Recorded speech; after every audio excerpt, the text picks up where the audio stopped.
Hi, and welcome back to the best thing you watched this week. I got Chris from Movies and Munchies and myself, Ruben from the Ruby Tuesday. Hello, people. How are you doing, Hello. Chris? I am good. I was just reading a comment and noticing myself. I decided this time to broadcast vertically as well. Oh, yes. Yes, that's And always weird, it, isn't it? yeah, well, and I, because I have, my own up on Hmm. just so I can make sure that I'm still like broadcasting live. Hmm. And it chose the phone version. And I'm like, And you're like this across. Thanks for yeah, that. Yeah. yeah. I'm like, Yeah. yeah. I don't know if I like this. I Um, don't want it. Take it away. Anyway, we are yeah. here for the best thing we watched this week. Chris is going to talk about some great things that I'm sure that people are totally going to agree with. And as always, everybody will agree with my best thing and disagree with Chris's. No, other way around. Maybe. We'll see. But do let us know what you guys watched this week. We love talking to you guys in the comments, which we will do once we get through the best things we watched this week. We watched an interesting movie together for our Patreon this week. I say interesting. I don't think it's a good movie, but I do think people should watch it. So there's that. So Uh huh. it's for Patreon. We changed countries because we've been doing countries. We couldn't find one that we both had access to for, I want to Netherlands. say Netherlands. Okay, cool. So we've jumped to Sweden. So that's going to be our first Patreon video this week and probably the next one because we're going to do two for each country as we go. So that's going to be up soon. We're going to record that soon, and so look forward to that. Patreon is like £1, and there's 120 videos in there. You can watch all 120 in a month, and then jog on, and uh, but or you can continue and choose a tier like Utaka does occasionally. He's one of our patrons, and he's on like a TV series tier now, and he's going to be asking us to review some TV series, or go to God mode and really like jump on and do. There are various tiers. There's even an anime one, which thankfully for Chris, nobody's asked us to review a whole series, not just season of anime, because Chris is dreading that one day when that one happens. When I've got all the monies, I'm gonna buy that 1 month so I can get Chris to watch like Legend of the Everfiend or something. It's gonna be fun. Oh, but that's Uh, a movie, right? That's that yeah, that's just gnarly one movie movie. that Yeah, it's a yeah. really gnarly See, I movie. could do that. I mean, well, I say that, but I think that movie's gnarly. So You could I don't do it by know. laughing the whole way through. Like, what is this? Okay. What is this? That is the way Ruben is. That is why Ruben is the way he is today. Discord is also going fantastically well. I think there's a scheduled watch along as well. It's called the Bearders ones. It's in our description. So this is kind of like the community that we've built. Patreon, Discord, great people in there giving their own reviews on the Discord. A watch along with some awards that are coming up soon. AJ and Chris Shayla want to listen, and Chris Retzlaff all really communicate a lot. They're giving us all information, a bunch of others as well. It's a good, healthy Discord that I'm jumping in and out, loving to see like what's the latest movie posters this week. And I'll chuck mine in or moan about again a Marvel one with all the stupid faceless, the the face posters. These people. And like I don't care. That's there's no creativity. All right, I'm going to put Grumpy Ruben back in the box. It's fine. He's going Ah, away. okay. We're going to be talking about the best things we watch. So I hope you enjoy what we have to offer. If this is your first time here, if this is just you are one of the people. Welcome to the shenanigans once again. Happy Saturday, everybody. So glad you're here with us, Chris. Hi, Ruben. Why don't you start us out? Okay. Let's see here. Let me write down a time code first.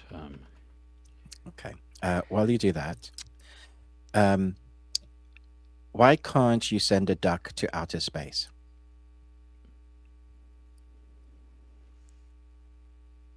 I don't know. because the bill would be astronomical. That's oh, that was terrible, and I love it. Oh goodness. Okay, you know what? First, I'm going to talk about Primate. This one, like, a horror movie in January. Yeah. Usually means, well, it's crap. Now, Failure. what? Yeah, exactly. Yeah. For poo. Yeah. Yeah, they're just releasing it because they need to. They're going to take the write off, be good to go. Maybe a person will watch it in the theater. This is about a monkey. They have the family. This family has this pet chimpanzee. Why? It's explained in the thing. The mom was a researcher, and so she'd raised it and everything. It gets rabies in the movie, and then goes just gnarly, primal, which it's already a anyway. You're not going into this movie for anything deep. You're not going into this movie for anything profound or really even new. The only thing the thing that makes this stand out is that you do have this monkey, and they let it go crazy. The practical effects are outstanding. We're talking flesh ripping, appendages or body parts being removed, being clubbed to death, these types of things. And almost all of it is shown in some gnarly detail. So this is really a slasher movie with a monkey. Okay. Interesting. So because the trailer, like, I really wasn't sure with the trailer. Like, the trailer made it look like it could be, that film that was terrible, a swimming pool where there's like this shark in the swimming pool. Yeah, the trailer gave me that vibe, and I was like, yeah. This has a lot of tension in it. Like, I was having fun, squirming. You're like, oh gosh, and the way that they will sit on a painful moment, like, is just ridiculous, because they normally, you get about 3-4 seconds and it goes away. No, some of this is like, oh, we're going to sit 7-8 seconds. We're just going to let you slowly watch this terrible, terrible thing happen to somebody. It was exactly what I wanted it to be. It's 90 minutes long. There's no character development. I don't know who these people are. It was funny. My wife and I, as we were driving home, I couldn't remember really any of their names, which didn't matter. And then the characters' names. And then they looked very similar. And I was comparing this to the Secret Lives of Mormon Wives, because I'm pretty sure all of those people are the exact same person. They all look like so much. They all go to the exact same tanning salon, hairstylist, and makeup artist. That's Yeah. So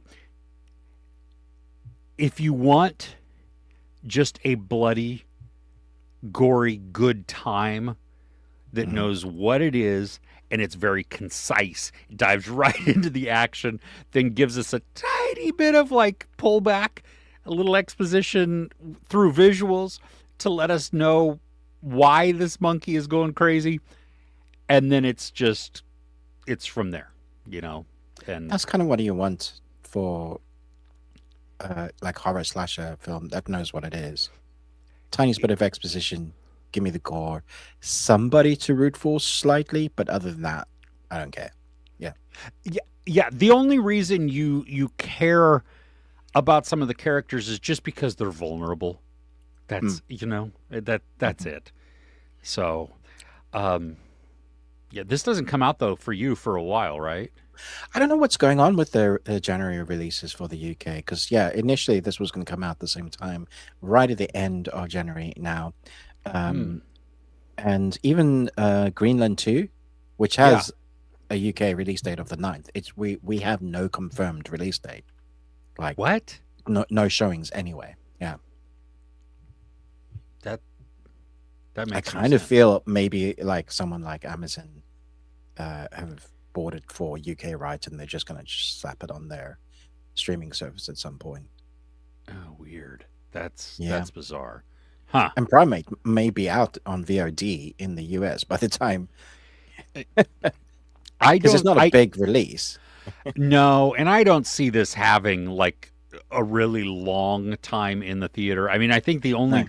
the only way that or the thing that works in its favor is that it is in January and there Mm. aren't a crap ton of releases, Yeah, that's to true. compete with. Yeah, very true. You know. Well, I'm so glad it's good. That means I'm actually looking forward to a January film, which is bonkers. Yeah. I Fun feel movie. like maybe tentatively we can say that that January curse might have lifted because I've seen some stuff this week that's been pretty good. I'm like, Yeah. huh, Yeah, I mean, yeah, okay. exactly. Yeah. So, what you got? Mm. Yeah, okay. So I'm going to talk about an anime movie. But first, what do you call a priest who becomes a lawyer? I don't know. A father-in-law. Good God. Yeah, Good. got Wait a him. minute. Wait a minute. That Boing, boing. Like bad medicine's what I need.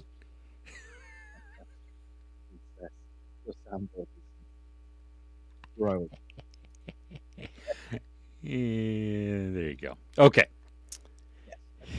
Cosmic Princess Kayuga. It comes out to Netflix, or at least Netflix. I can't hear you at all. I have completely lost you. Can you hear me now? Oh, yeah, I can. Cool. Okay. Cosmic Princess Kayuga is a Netflix film. At least it's a Netflix film because they've bought it, and it's going to be on their streaming platform on the 22nd of January. So about 12 days from now.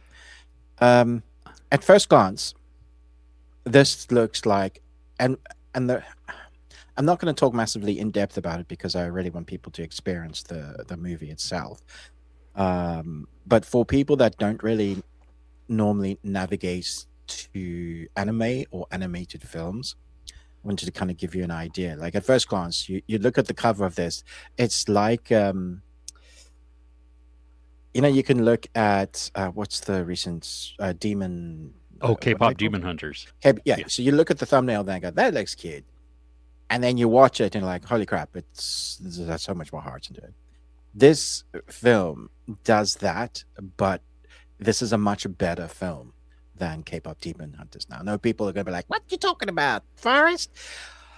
I don't know who Forrest is.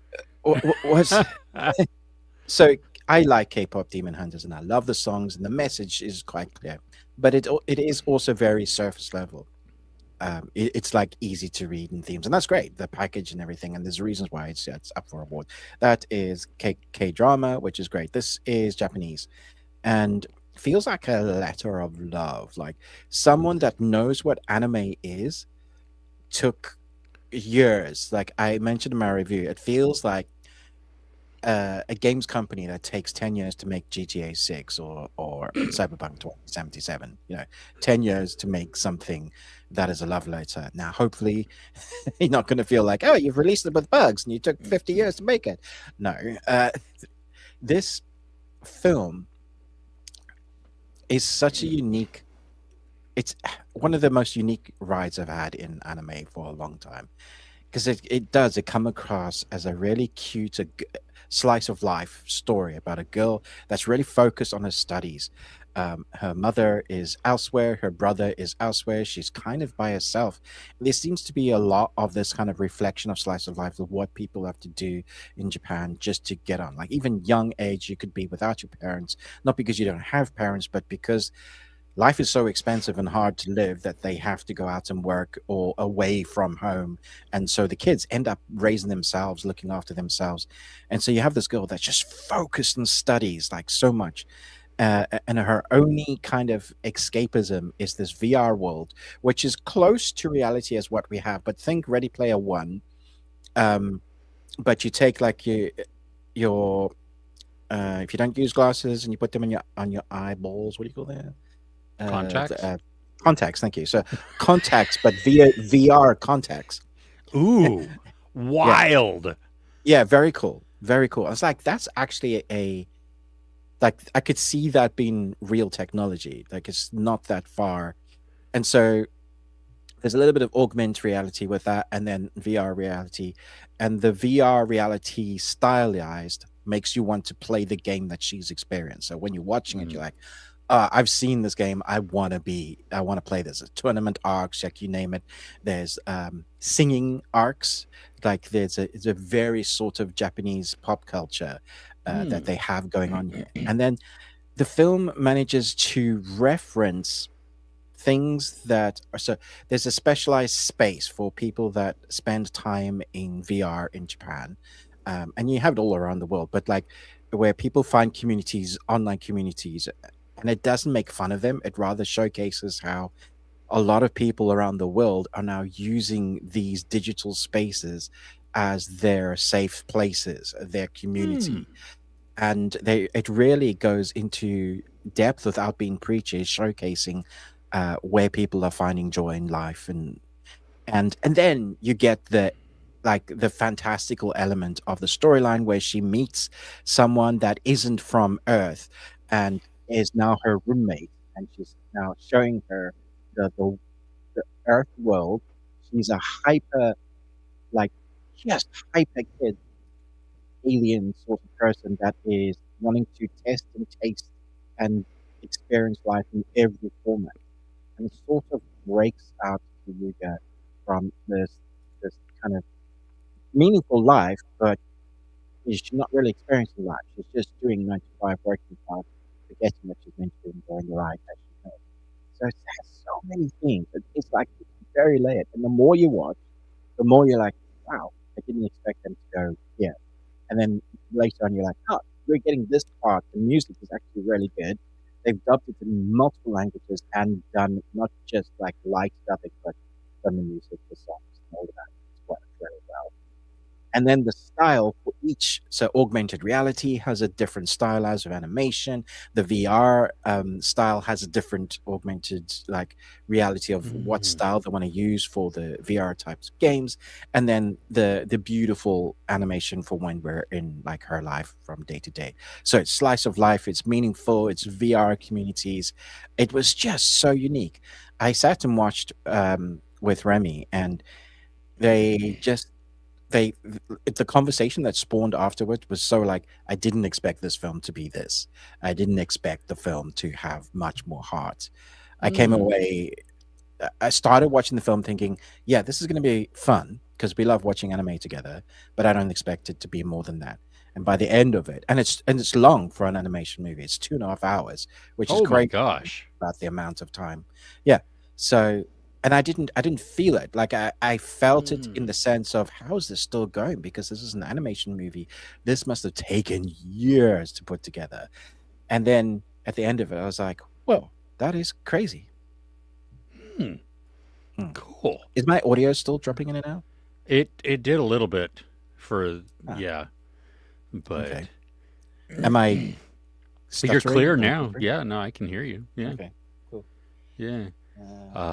Yeah. Noah. Hey, Noah.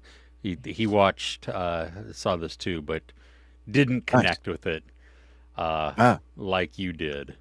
Oh, I'm sorry, But Dad. wasn't why can't I? There we go. Definitely wasn't for me, but its target audience were very loved. Sure. Okay. So, and yeah, I don't know why my comments are not showing up. There we go. Yeah. So, oh, It's still doing it.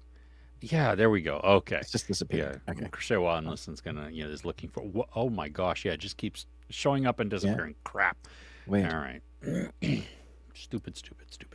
Okay. I was looking at some of the stills on Netflix's thing, and I mean, I love the bright neon colors and everything, but then I also see things which it looks like they're just in, maybe it's in like the real life part of it, because it's more subdued, it's more like realistic.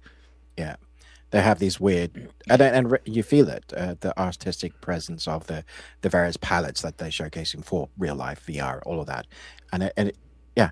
So I guess if you like anime, you're gonna love this. Maybe give it more of a chance. I'd love to know, did Noah watch the whole movie, or did you tap out? Good question. Yeah. All right. I don't know which to go to, because both of these have the potential also to be on your list too. So we'll see. Let's do His and Hers on Netflix. Okay. Is this on your list? I figured you might talk about it. So. Okay. So no, I got you. No. Yeah. We sometimes do that. I like the dark, twisty type of mystery. I like that we have John Bernthal and Tessa Thompson, where a murder in a small town obviously rocks the community, but there are several viable suspects, including John Bernthal, who is a cop, and Tessa Thompson, who is a reporter. So they're all, I love the limited series introduces doubt and suspicion, and then we'll show you something and then introduce even more doubt and suspicion. You and I had chatted earlier in the week, or maybe even it was late last week, and hilarious. Like we don't like anybody. You're not supposed to really like. Seriously, there's 3 episodes in, and I'm like, these guys are just douchebags. They're just dicks. Oh yeah. I mean, almost everybody. Like, I really like Sunita Mani's character. She plays another detective. She's a detective. Yeah, but she's sort of like looks up to John Berthenel's character, like almost an understudy, or subservient almost to it. It was a weird dynamic, I didn't understand that dynamic either, because I couldn't tell, is she a rookie? But she doesn't seem like it. She just but Bernthal is, but her character is great.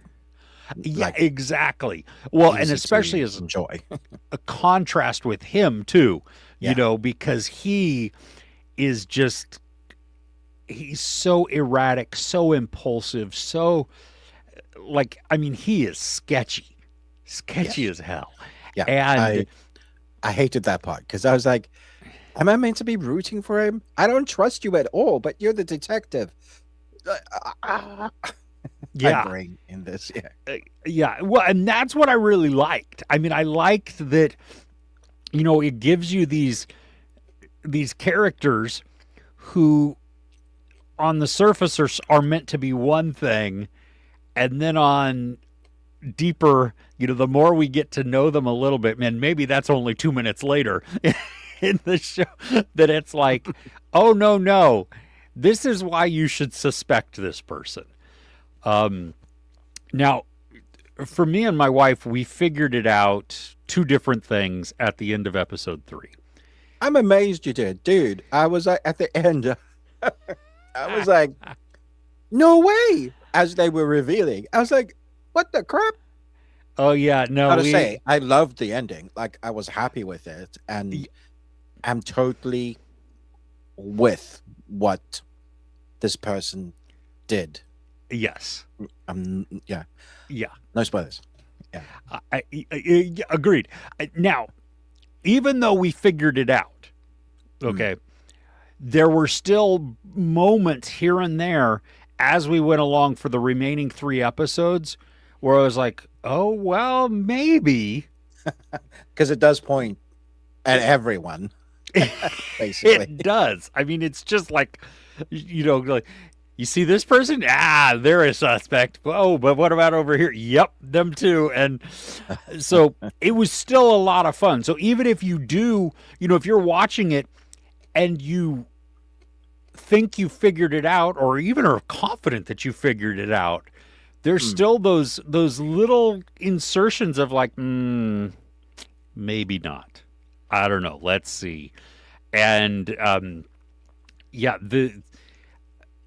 aside from not liking anybody almost, I thought this was one of the much better mysteries that I've seen in a while.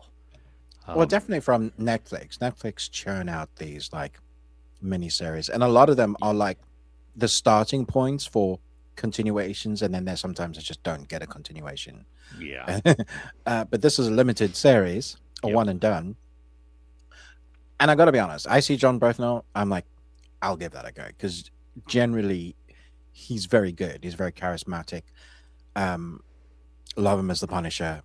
He's just phenomenal in that. But yeah, I wanted to see what he would do with this sort of role. I thought he was really great. Tess Thompson as well. Like, she's genuinely good in what she's in. So them two together, even if you hate them, you're going to appreciate like what they can bring to the table.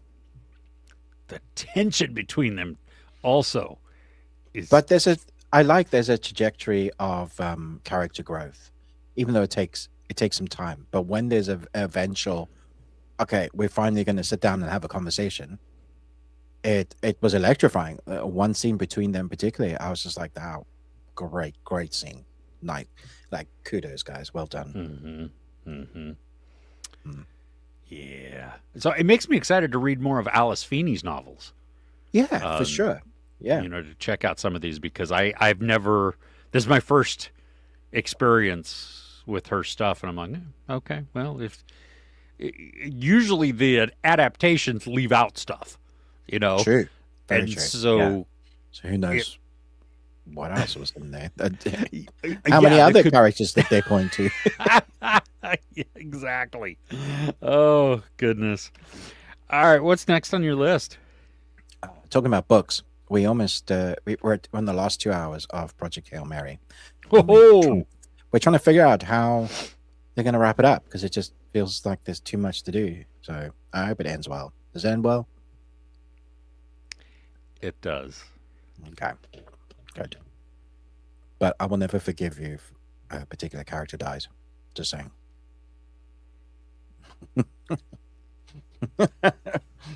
Never ever.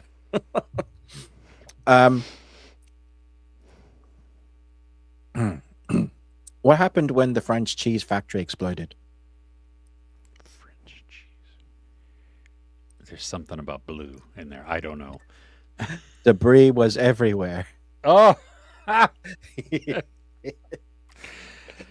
Good God. Did you get a book for Christmas or something? No, but I should write one. That is terrible, and I love it. Oh my gosh. So I'm not going to talk about any other things I reviewed on my channel this week, so because I want to bring some fresh stuff if I can. So this isn't particularly fresh, as in we've just started watching it, and it's in its 4th season. But I've never reviewed it. So we're doing that thing. We're like, there's nothing on TV anymore ever.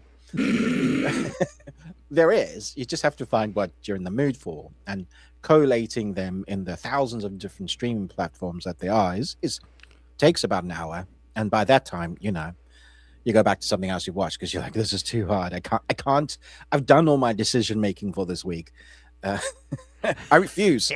Let's watch more Supernatural. So we're still going through. We're on like season 12, so we're going to get through that again. But There's this series. I sounded so English there. Cup of tea. Series called Evil that we've never Oh, watched. yeah. We've never wanted to delve in it because it had the word evil in it, and Ah, yes, it yes. came out in 2019, Religious trauma. and religious trauma. However, we're loving this. This is great. It's basically a priest, an almost priest with massive baggage, um, played by Mike Coulter, which I love. And we were talking about how pretty he looks. Like you have this Idris Elba. When I see Mike Coulter, I'm like, damn, dude. When God Yeah. painted you, He painted well. Yeah, he's a handsome man too. Yeah. Yeah, is a good looking dude. Anyway, he plays an almost priest. He's a priest in training. He's got his training wheels on, but his particular job title is that he has to not go and disprove, but he has to prove whether they're true or false, supernatural things. So exorcisms, miracles, prophets, you name it, he gets sent along to check, facts, and then whatever they think happens, they will call in whoever needs to deal with it, whether it's real or it's not. Um, there's a big kind of story element, like a larger arc to deal with the supernatural elements, which I'm not going to spoil with you, that dives in like pretty much every episode. It kind of threads its way, but it's very procedural. So there's like the case of the week, the possession of the week. And then you have Katie Herbers, who plays Christian Bochard. She's a psychiatrist, and she gets in to basically disprove it, do all the science stuff. It's like Mulder and Scully, but Hmm. swap that out for the supernatural stuff. There's some wicked supernatural elements, but it plays with, you never know if there's anything supernatural going on, or is there? And then every time it kind of disproves that there's anything going on, it'll do something else to go, no, but this. And yeah, God damn it. um, and it does awesome, really interesting things that are some interesting conundrums about the church and how they deal with people with like who are supposedly possessed, or a house that's haunted, and then bringing in a science doctor to kind of rebuttal their ideas. It messes with the ideas of what the Catholic Church is and the control that they have over people. All sorts of things that it's kind of every episode kind of tackles, these different themes with the larger arc. Michael Emerson, I love this dude's acting. He plays Leland Yeah. Townsend, and he's such a creepy freak in this, and he has great presence for like the character that he's playing. Asif Mandavi is the third part of the team. He plays the tech guy. Love his character. Mhm. I think there are about 12, 13 episodes per season, and I think it's concluded in season 4. So there's 4 contained seasons. So I'm looking forward to getting through them. We're 7 episodes in, and it's not like high TV, but it's easy watching, fun TV. So if you need something just to kind of, you don't have to concentrate much. It might creep you out in places because there's some great imagery and references to like movies like The Exorcist. One particular episode is a dude stands in front of a lamppost, and it's all like black and white, and exactly like the opening shot of The Exorcist. There's stuff that goes on here. Night terrors or night terror demons. Those. It's a dude with a really creepy black mask named George. You're gonna come to love George, I think. Yeah.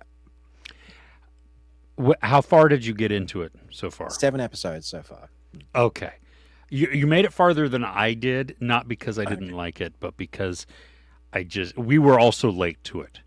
And my wife started watching it, and there were a few episodes in that first where I'm like, holy frick, this is on TV. Yeah. This is like genuinely like I don't Yeah. like this. Yeah. Yeah. And we were like, should we be watching this late at night? No, but put the next one on. Yeah, exactly. I while you were talking, the trailer on IMDb was playing, and it was for the final season. Yeah, it looks like it might go off the rails a little bit towards the end. Yes, I love it. See, and I think if you're invested in it, then you're okay with how things are going, sideways and stuff like that, and then how they go just crazy. But oh my gosh, yeah. That's just Hello there. What you thinking about? My name's George. That's not okay. Goodness. Okay, so you're gonna keep going? Yeah, Nice. for sure. Yeah. Okay. I'm going to talk about one more that I did review this week, and then I've got something that's like kind of on the fence I don't know if it's good or not, but that I did not review. But People We Meet on Vacation, this surprised me, honestly. You know me. I like a good rom-com. I have a low bar. I don't... This one, first off, based on a book, a novel, and I was like, I don't know, this could be cheesy. Then it's almost 2 hours long. Yeah, exactly. Yeah, that's on the surface. This film looks like.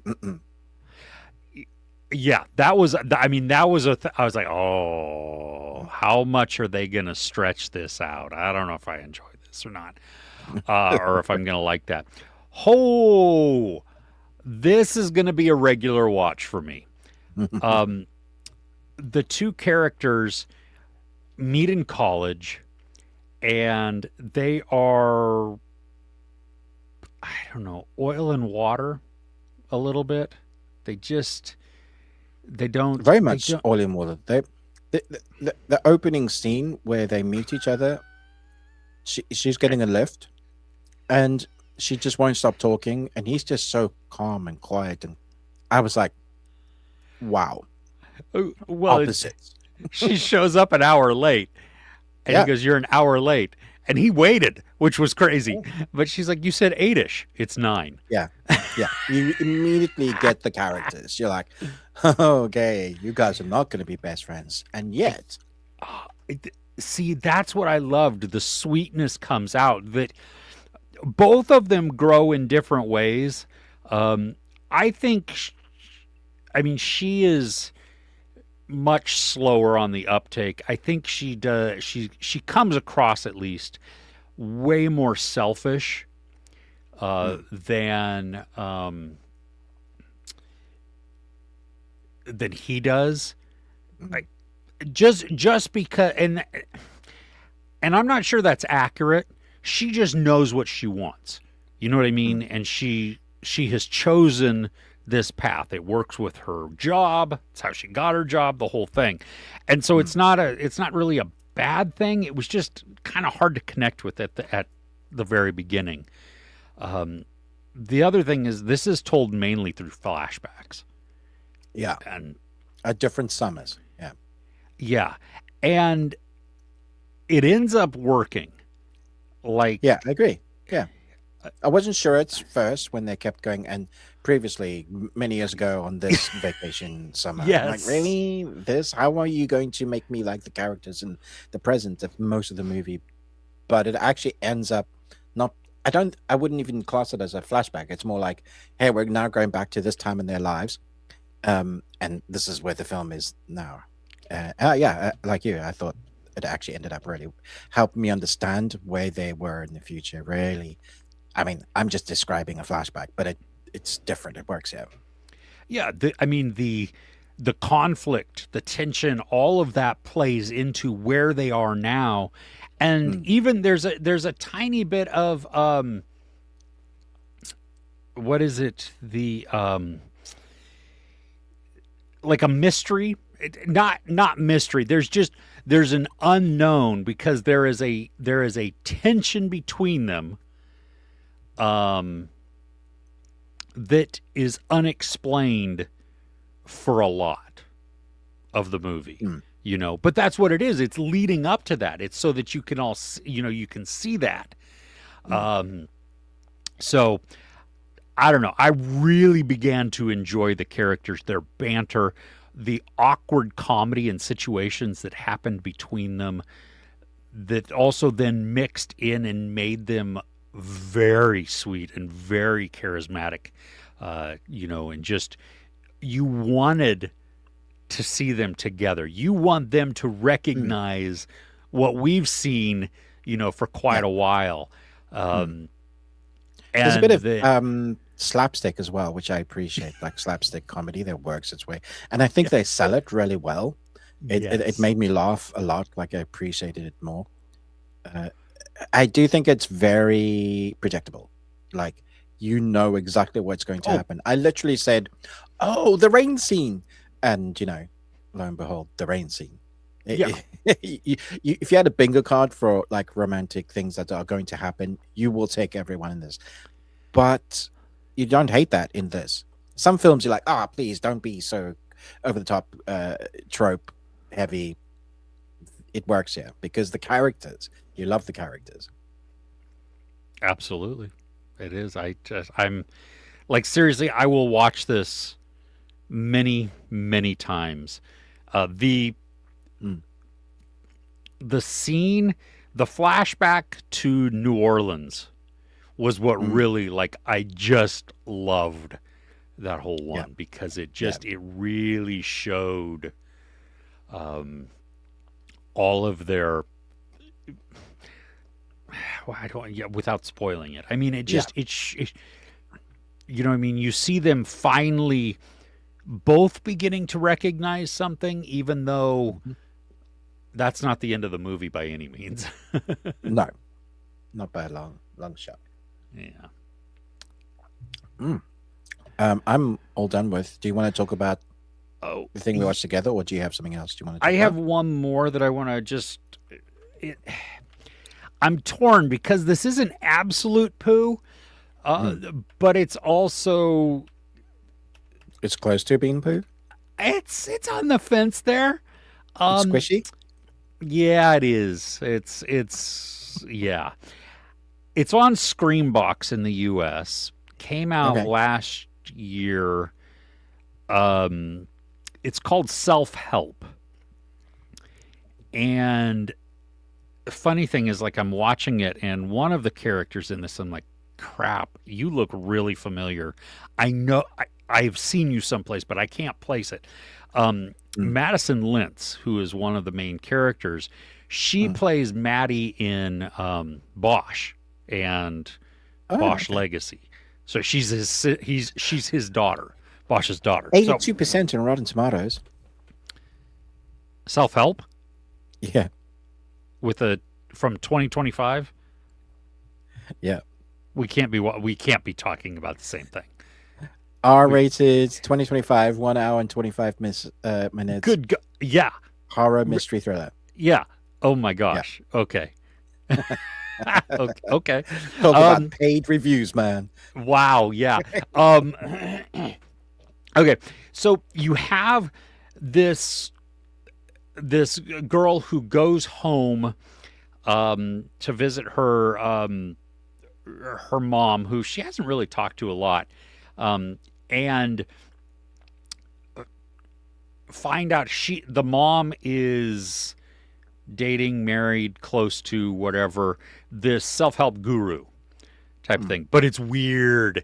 Like, he shows up, he starts off with an animated video in front of, that makes him look like Jesus. That sounds cringe. People at the group, and there's only a handful of them, they're all wearing masks. it has a very culty feel to it, and also very unsettling because you don't see any of these people, and then you get to watch them do certain things. It plays into like past traumas a lot because our main character, the movie opens up with her as a child experiencing a trauma. Okay. There are some tense moments. There are a lot of eye-rolling moments. There's a lot of it that's very, very predictable, which is not, we talked about, predictable in a rom-com, not so bad. Predictable in a thriller, that's less good because it reduces some of that, that potential for like, ooh, what's going to happen next. I wouldn't consider this absolute poo. I did like, to a little bit of a degree, the way that it, like the trajectory towards the end, but then it's also very lackluster at the end. And so so it doesn't end well. It like, you would like part of the ending because there's justice, sort of. Ooh, yeah, I like that. Yeah, but it's also, it's not really satisfying justice. It's a mixed bag type of thing. Like, I would not ever watch this again. But I didn't hate it while I was watching it. Does that make sense? Like, it was just kind of, it was okay. So, anyway. Okay. How about we talk about something better, though? Yeah, just before we do that, my wife asked me to sink her phone. So I threw it in the ocean. Oh. It's just okay. It's like, why did the Swedish Navy have barcodes on their ships? Why? So they can Scandinavian. Yeah. See, it's gold. You are welcome. Yeah. Where else would you go to get this sort of entertainment? Yeah. People pay high box office for this. Yeah, they do. Yeah, I'm sure. You cannot watch. Oh my goodness. Okay. So the movie we watched together, Chris. Yes, and I full disclosure, I'm only halfway through it, so I have not seen the ending of this. I hope it turns out what the beginning has promised. But Nuremberg from 2025. Gosh, you've got Rami Malek, Russell Crowe, Michael Shannon, Leo Whittle. Richard E. Grant, Mark O'Brien, Colin Hanks, Andreas Peichman, who I love because he's Jonas, old Jonas. John Slattery. My gosh, the cast is just so stacked. Yeah, there are a lot of people in this, and it's World War II, right at the end of World War II. A shrink gets called to check on the mental state of Hitler's. I guess those are almost as in power as he is. So we're talking Hermann Göring and his stooges. They are going to be put on trial somehow for the first time. This basically was a moment in history. Like, it's a really important moment in history where law was created to be able to do this. And so Rami Malek is the guy that comes to check on the mental faculties and also to be a sort of spy. It's an interesting dynamic that he has to play there. He plays this character way more complicated than I thought he was at first glance. His character is very Douglas Kelly, is a very interesting human being. But I've got to say, Russell Crowe, man, nailing Hermann Goring. Like, he's phenomenal in this role, in like the worst way. Like, intelligent, smart. Don't make me like him, sort of character. He's one of the worst human beings on the planet, right? And then it shows you the juxtaposition of his family, and then you're playing with this. How can a man be that evil and have such a great family? It really kind of pushes those buttons, and then it will start showing you real footage. Let me just tell you guys now, real footage of what they got up to, and it's a big shift in the narrative because you're like, oh yeah, they're showing us how these people are humans and the psychological nature of this and the law that they're creating, the people around. It's the end of the war, and so someone has to be blamed. And then you see the footage and you're like, feck you guys. Feck Rudolph. There was a moment where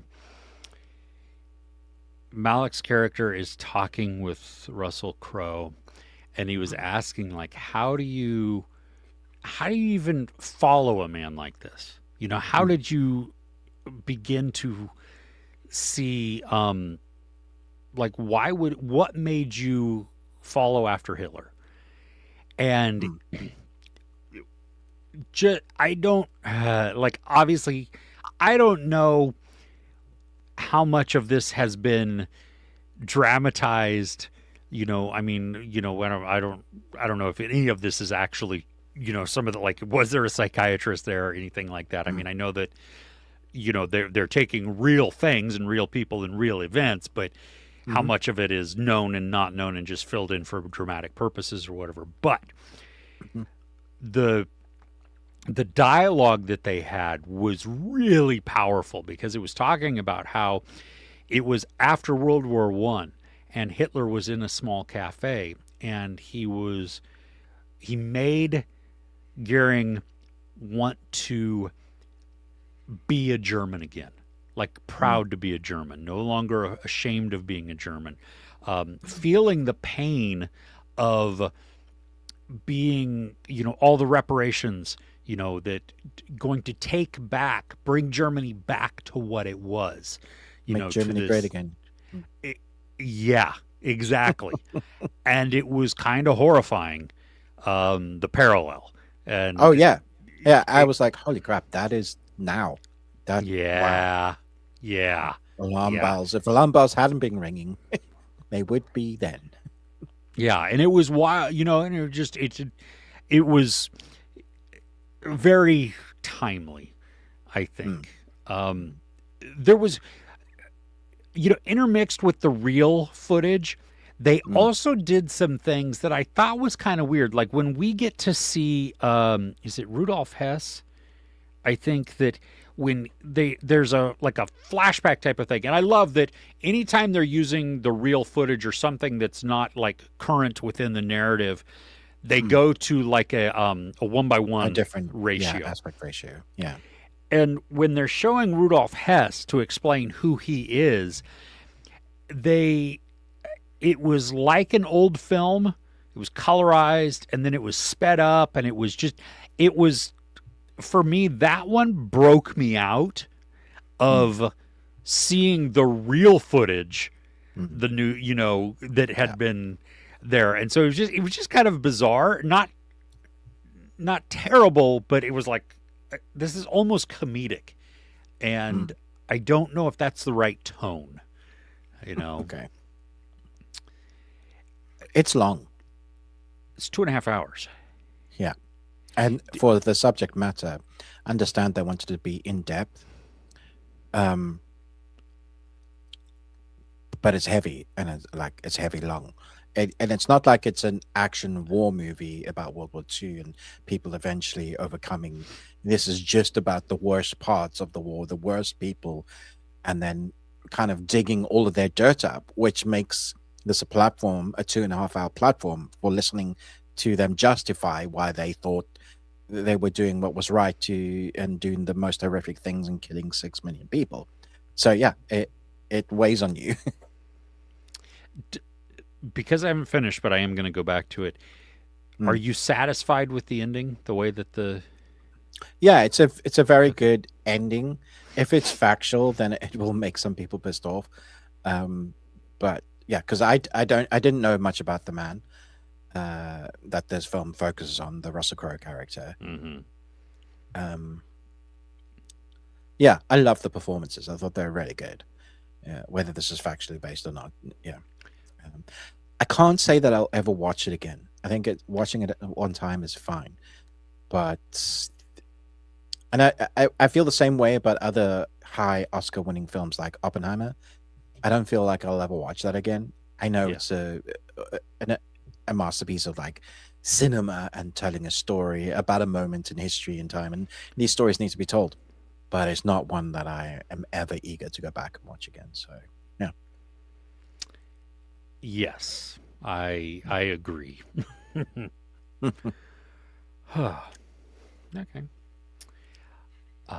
Well, then we shall dive into the comments. Does that sound good? Yes. But before you do that, yes, I was going to go on an expensive vacation with a classical pianist, but he was too broke.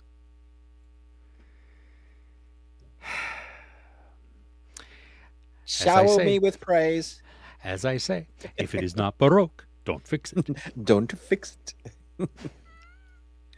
Sorry, I'll stop now. Yeah. Oh gosh. Or will I?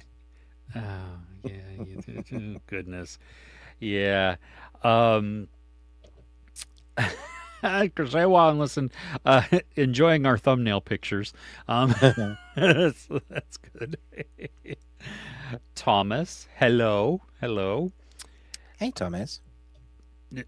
Niket, is that threat? Are you threatening us, or are you just? I think so. Like it's a double axing, so it's a double murder, right? Yeah, well, maybe. Could be. Off, yes. Off with your heads. Oh, hey there. How are you, Pralrao? Yeah, I don't. I wish it showed regular names, not. Yeah, not just the usernames. 7 Dials on Netflix. Yes, I am also. I'm. Yes. Yes. Amy's here. Hi, Amy. Hey, Amy. Power Plant as well. A vertical hello. Yes. Yeah, because again, that whole... I changed mine, actually, so if you do refresh it and you're on the vertical and you don't want to watch that one says vertical and one doesn't. So nice. Dwight. Yeah. Well, and you know what, Power Plant, it's funny because in the movie, Primate, there's a moment that it talks about rabies isn't in Hawaii. And like they address that by saying that. And then you hear the vet saying, well, we're going to run more tests. And then we never hear anything else about it. But you don't need more than that. It's fine. No, you don't. It would be kind of interesting to figure out, I mean, I understand it takes the story off on a tangent that it doesn't need to go to or anything else. But how did the animal that transferred the rabies to Ben the monkey or the chimp, how did it get the rabies? I mean, that is a prequel or a sequel. Yeah. I mean, I think, Outbreak, Dustin Hoffman, Rene Russo, that shows us the progression. Great film. Love that film. Oh, yeah. I was there when they were filming it. Oh, really? Yeah. In Northern California. It was crazy. You went to do, go walk in the background? No, it was just I didn't know it was going on. I was just happened to be in the same place. Right. Friends of mine though that were there, they met Dustin Hoffman.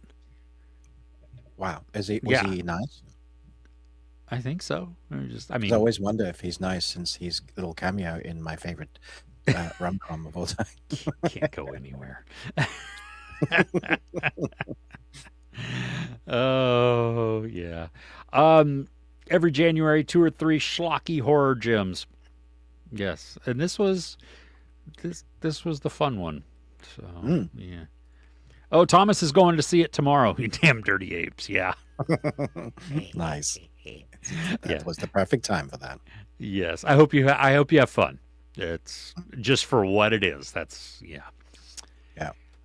Power Plant watched episodes 1 and 2 of season 3 of Jujutsu Kaisen. Yeah, it's just started. So I've already seen those because the big movie that they did was like the recap of the season and then the first 2 episodes of the new season.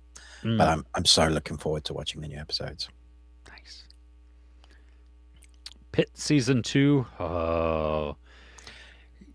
Yeah, I got a bone to pick with you guys that love the Pit. How do you guys stomach the depression that series is? Because I was wondering, Chris, if you're biased because part of your work, so you just the people, you guys speak the jargon, and kind of it gels with you a bit more.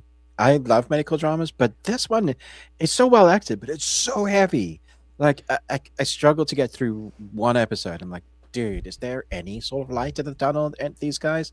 And I'm like, no, I don't think there is. So then I went over to Shrinking because I was watching season 1 trying to catch up. And I was like, this is funny, but it's also depressing. All right, what I need to find my happy pills, guys. Ted Lasso, Dairy Girls. Yeah, Ted Lasso, but even Ted Lasso goes a bit dark was it season 2, season 3? Yeah, no, season 2. Yeah. Well, it has to though. I mean, if you want it to be if it has any substance, it has to be real. Yeah. Yeah, you can't, because otherwise it's a sitcom, right? And everything is wrapped up at the end of the episode and you're happy-go-lucky and away you go. And those have their place. It's just the larger arcs. But I just know some people like you guys, you binge watch The Pit. And I was like, well, no. Well, but also, I mean, don't forget that I am more often than not in a dark and murderous mood. That's but this show was not that. I mean, there is sadness in this a lot. I mean, yeah, it's absolutely. Different because Task was depressing, but I was like riveted, like couldn't stop watching. But The Pit, it feels heavy.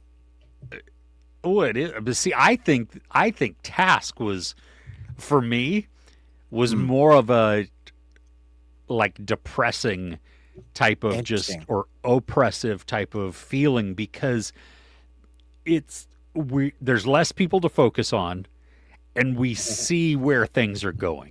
You know what I mean? Like, we know there's not much hopeful outcome at all that's going to be in this one.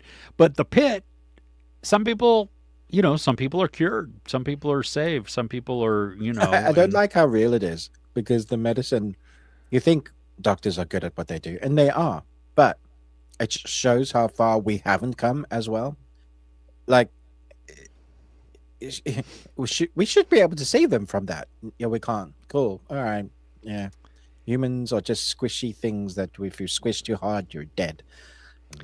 And how crazy is it? Like, you have some people who, even with life-threatening, potentially things, they are not forthcoming with information. I know. So stupid. I just, Do you want to live? Yeah, because guess what? The doctor can only work, and the medical staff, they can only work with the information they have. Did you take drugs? No. Well, your toxicology says otherwise. Did you take drugs? No. Seriously? Just roll them out. Yeah, I mean, people. Yeah. But no, I think it's great, but I just heavy. Yeah. Yeah, I love it. I love the intensity of it. And the mixture of the comedy, the suspense, obviously the drama, and that like anguish. It's written really well. The dialogue is fantastic. Yeah. And the acting is outstanding too. Like Noah he was Wiley, great in ER, but it feels like he's taken everything, all his know-how of drama and in terminology, and then just taking that character and like this is the character he is now. Well, and if you've spent a good amount of time in an ER, there's chaos Yeah. But the staff, the doctors, the nurses, the techs, all of them, they are not in a hurry. They're just going around because they know that even if I run over here to do something, me running doesn't do anything. Yeah, it doesn't help at all. Yeah. And it could make me trip, and then they're down a person or two while they, you know what I mean? So it's just, yeah, I love the realism. I love how tangible Noah Wiley's character feels. Agreed. Yeah. It's great. Yeah, but yeah, so season 2 started yet? I know it's tomorrow, I believe. Yeah. Nice. Yeah. They said they would give me screeners, but one a week. Oh, that's like, what? No, thanks. So you're just going to watch it as it comes out then? That's what you're saying? Yeah. Yeah. Yeah. For All Mankind, Elijah, hey. Nice. Who reviewed? Did you say watch For All Mankind? I've never watched For All Mankind. I've never watched For All Mankind. Oh. No. Whose review were you talking about? Yeah, well, I don't know. Somebody recommended it to Elijah, and he's enjoying it. He's like, thanks, guys. So like, I'll take that credit. Yeah. It's awesome. Watch it. Yeah. If it's crap, I told you. Yeah. Will Trent, season 3. What is Will Trent? I want to say detective cop procedural. It sounds familiar, but I don't know. Will Trent television series based on Karen Slaughter's best-selling books. The series follows Special Agent Will Trent of the Georgia Bureau of Investigations. Huh. Well, the trailer I see has a dog with it, so that's cute. Nice. Well, it's on Hulu. 4 seasons. Wow. Nice. Cool. Okay. One of Ruben's jokes, Vivek. It wasn't even a dad joke. It was an uncle joke. Oh, my gosh. Don't lump me in with uncles. How dare you? New horror movie Sleepwalker. Repetitive. I don't know if I've heard of this one, but that doesn't make me want to watch it now. No. Hayden Panettiere. So it's Save the Cheerleader. Grieving mother is haunted by the tragic loss of her daughter in a car accident that left her abusive husband in a coma. Plagued by haunting visions, she grapples with the blurred lines between reality and nightmare. Okay. This sounds like the most generic horror. Oh, it's a new one. Yeah, so that just come out. Yeah, it looks like it. Yeah, 2026, and it's available, at least in the U.S., to rent on Prime. How exciting! Everybody, save your pounds. Yeah. Well, thank you, Noah, for letting us know that it's repetitive, because that just, Man, I don't trust atoms. Because they make everything up.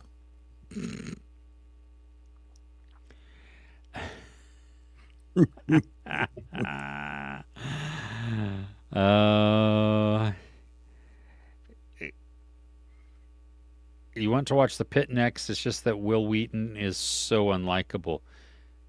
Will Wheaton isn't in The Pit. What are you talking about? And Will Wheaton's great. He has the best voice. For audiobooks.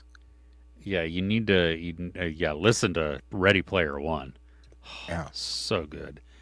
But he's not in. Yeah, he's not in the pit. Yeah, so I but Thomas is going to start The Pit this week. Good. It is. Yeah, really, really, really good. Let's see here. Yesterday we saw Father, Mother, Sister, Brother. Essentially 3 short films about people without anything to say to each other.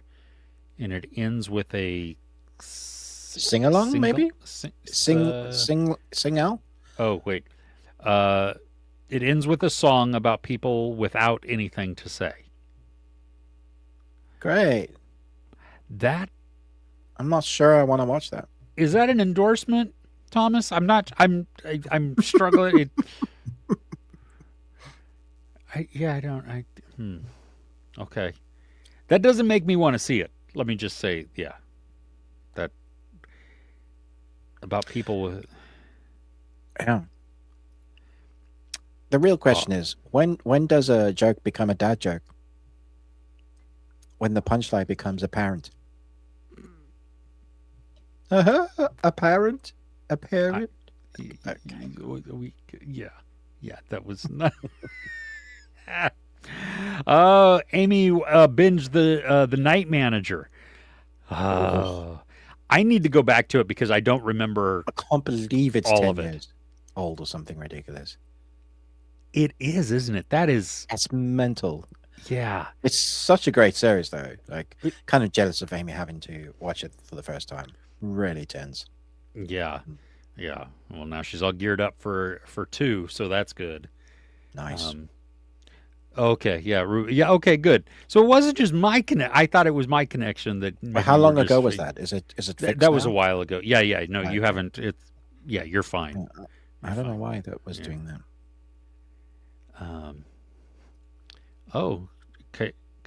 Princess Kaguya. It's not Princess Kayuga.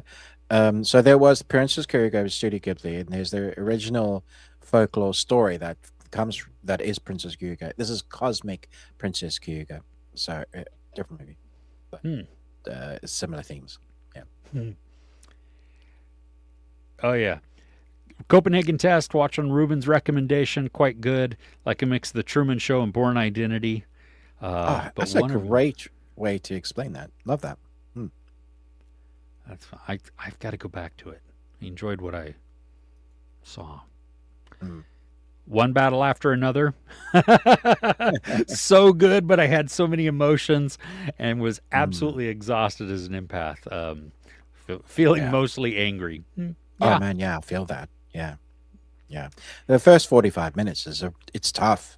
It's rough. That first 45. You're like, I don't like anyone. You all suck, especially the mother. Worst mother award goes to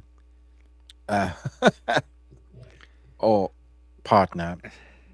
And DiCaprio has very little redeeming qualities about him, but eventually has some. And then I'm not even sure about the end because it ends almost full circle, like from to you got mother and daughter, and there's these two stories. I'm not talking about whichever particular characters, but there's this full circle thing that it ends on, and I'm like, really? Okay, cool. Yeah, I get that as an empath. It's a lot. Great film. It's a lot. Listen. Oh, the Tron trilogy.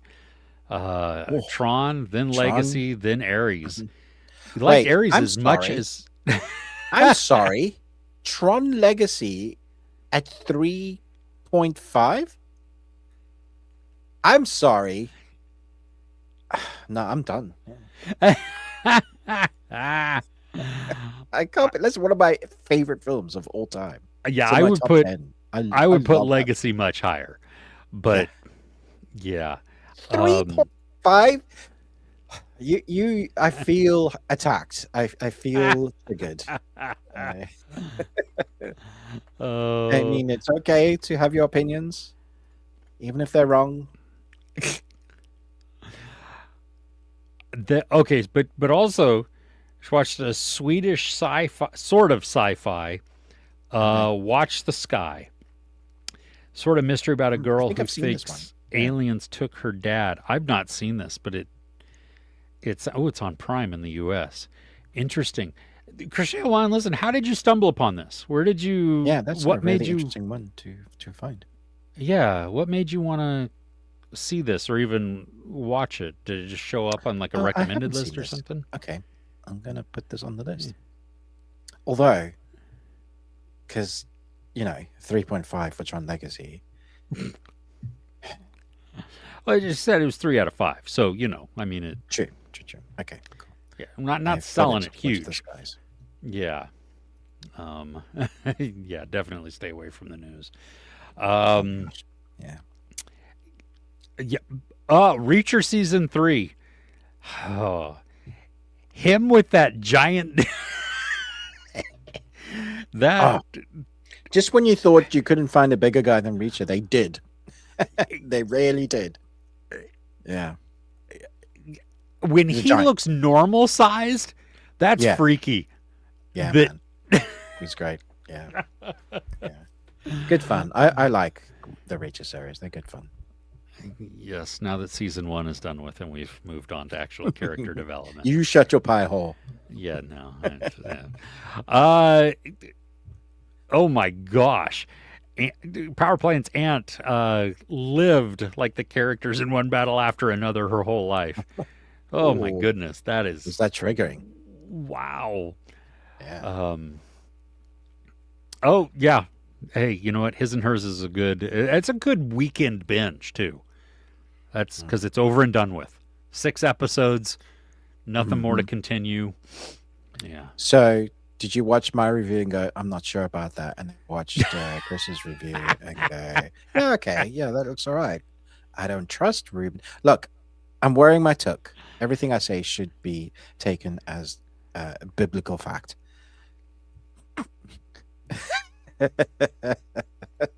I know, it's an oxymoron. Yeah. Oh, Thomas, they watched Greenland last night and is going to see Greenland 2 today. Good. Well, I hope you Better watch enjoy it. quick before it becomes the 52nd state. Yeah, the only reason Greenland 2 is not on my list is just because I had other things, but Right. it was fun. You know what I mean? It's shorter than the first movie, which was surprising. I watched your review and I was like, damn it, I really want to see it. Yeah, I don't know. I teared up at the end. No joke. No way. No joke. Yeah, I really did. I was pretty. With- The first one was pretty emotional, which I was surprised by. Yeah, this one even more so. Wow. I Do they for in- lose the medication again? Is that what it is? No. Okay. But they do have to go 700 miles with no shoes Well, and sharing one pair of underwear. wow. Well, Yeah. when I walked to school, that was nothing. It was like barefoot on nails. Uphill in the snow, Yeah, exactly. With both ways. lions chasing me because yes. everyone that lived in Africa, Had lions. had lions. But did you ride a giraffe? No, I was too No. short. Ah. Do you guys pause the TV shows and talk about what you think it is like we do? Yes. That is a great question. Chris does. I know this because I think he doesn't want to miss anything. He gets really annoyed. I don't think, he doesn't get really annoyed. He has patience. I think you have a lot of patience, because I noticed that certainly when I've been there, there's been a lot of stop and start. And so you'll be like, yes. And I think you've learned to be patient with this. And then you will talk about some stuff. And then like 5 minutes later. So the 2-hour movie will be a 3-hour movie, because stuff happens. Life happens. Sometimes. Yeah, sometimes. I we realized that we are worse to watch stuff with, though, because we just talk over it, Oh, which is terrible. yeah.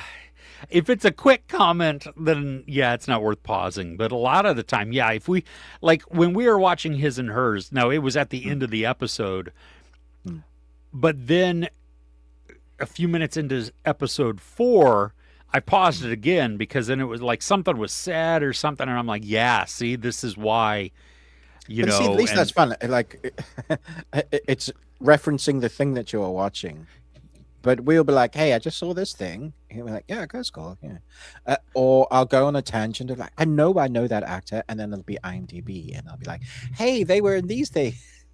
Oh, yeah. Always. IMDb is like, that is The probably, first search. that is probably the website that I go to the most always, and oh my gosh. Yeah. Well, and when Jake and I were watching Dark, talk about a pause fest there, because it would be like, Wait. What's happening? Yeah, yeah. And then it's like, oh, wait a minute. No, because see, this is connected here and this is that. And then we would get ourselves confused and we're like, well, let's just watch more. And yeah. So, yes, we do. We do Need a pause. murder board. Exactly.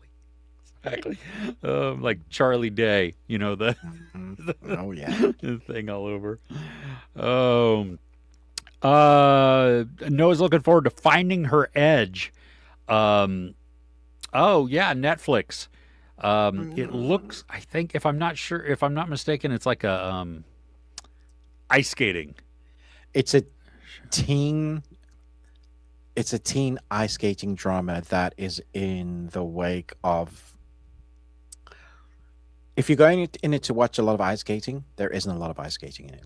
So. Is it more the drama? Oh yeah. Okay. Yeah. Every time I hear ice skating, doesn't matter what it is, I think toe pick. Nice. Been taking it in news all day long this week while working. You're gonna cancel your 7-day free trial of 2026. Yeah, I'm tapping out of this 2026. Thanks, guys. Yeah, I'll come back around and see what 2027 has to offer. If I was a bear, I'd just go straight back into hibernation. Like, nope. Oh, I wish I could hibernate.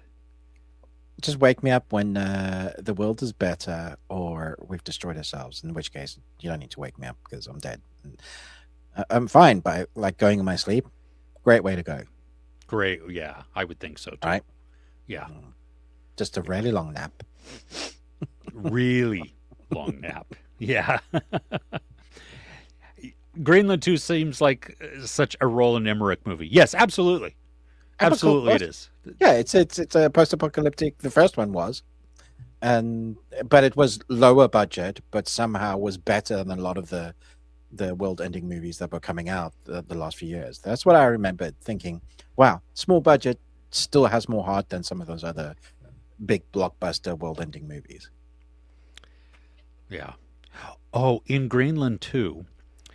Remember we watched, oh shoot, what was that film about the guy, or not this, it was a series about the guy who was like a mobster who went to Norway to hide out. Oh yeah. The one that Fro got us to watch. Yeah, yeah. Those two, the Netflix trilogy. Yes. Do you remember his like right-hand man in Sweden, Trond? I think it was his name. Oh, yeah. He was like the skinny guy. He's in Greenland too. It's cool. You couldn't pause Greenland 2 though to go to the IMDb. I asked them to, and they said no. I said, okay, fine. And put your phone away.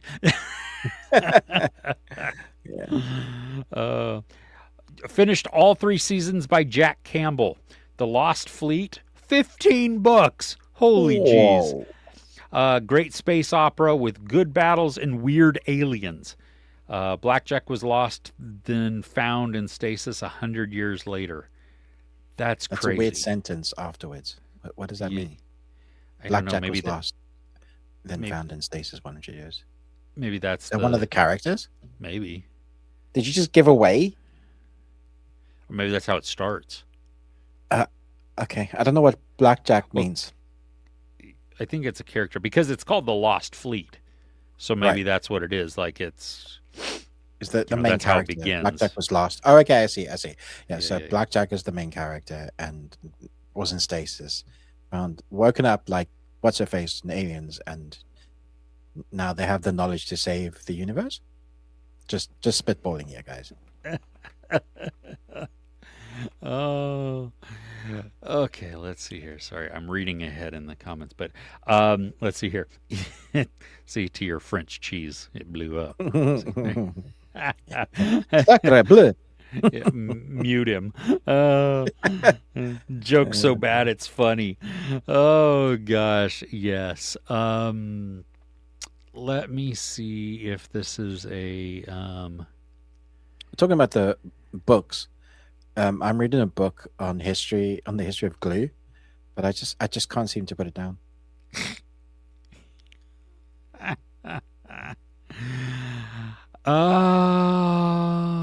What does the Rock say? You're welcome. What can I say? Oh gosh. Amy wants to see more of movie plot explained badly, and I'm sure we can bring that back. yeah, 26. yeah. I'm trying. Yeah, I'm trying. Yeah. Okay. Um, Amy also watched Evil. One of her Nice. favorites. Yeah. Excellent. Let's see here. Tuck Cookie watched all of Evil also. Ooh, awesome. Yeah. Hi, Dexter. How are you?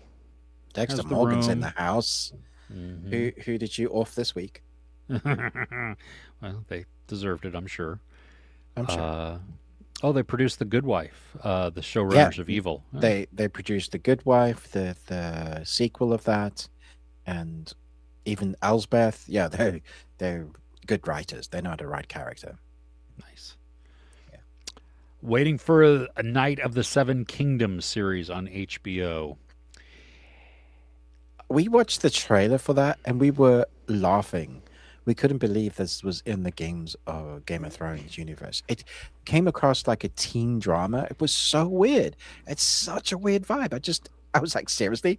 We both went, yeah, we're not watching that. Nope. Did you finish Dragons? I don't know. Oh, House of Dragons? No, we fell off. We can't be bothered to go back. Okay. Yeah. It got boring. It was just like, eh. Yeah. I went at the end of December at our railroad museum that we have, which has nothing to do with railroads. Well, the museum has everything to do with railroads, but my story doesn't. It just took place there. They have this big room where they could move trains in and out of, but they took the trains out at that moment. I mean, there were still some trains, but anyway.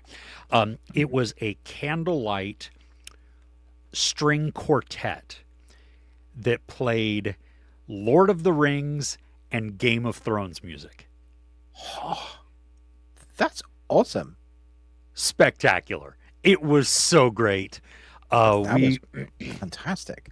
Yeah, we went, and I happened to see an advertisement online at the beginning of December or something. I was like, I would like to go to this. And so we bought tickets, and we went, and it's dark in there other than just the candle lights all over the place. I mean, they were battery operated candles, but that's okay. There's a ton of them. They come out, and they start off with the Game of Thrones theme, which is just and they play so much Lord of the Rings, and then they play like each of the houses themes for Game of Thrones. That's awesome. And what's crazy is once they then ended on the Game of Thrones theme. You could hear then, after they had played the individual house themes, you could hear how each of these are interwoven into the larger theme as a whole. Gives you a new appreciation as the skill to create them, right? Exactly. Yes. I was just like, oh my gosh. Like, you must have been in your element there. It was awesome. It was so great. Like, I wanted it to be longer. I mean, it wasn't short. It was like an hour and a half or something like that. I just could have sat there for a lot longer and listened, nice. Okay. But yeah. Yeah, we don't talk about George. So Resurrection, B. Gahn's new film, perplexing, beautiful mess of a possible masterpiece. Let's see here. Like new?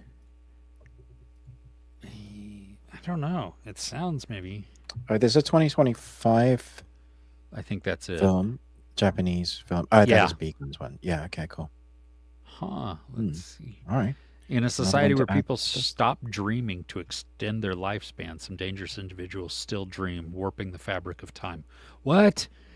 We experience 5 dreams for each of the senses, each chronologically representing a period of cinema. Really interesting. I'm just looking at some of the visuals. Beautiful. Beautifully shot. Wow. Okay. I'm intrigued. Yeah. Cool. Yeah. Thank you, Thomas, for that. Yeah, great recommendation. Yeah. Ruben, have you gotten much snow?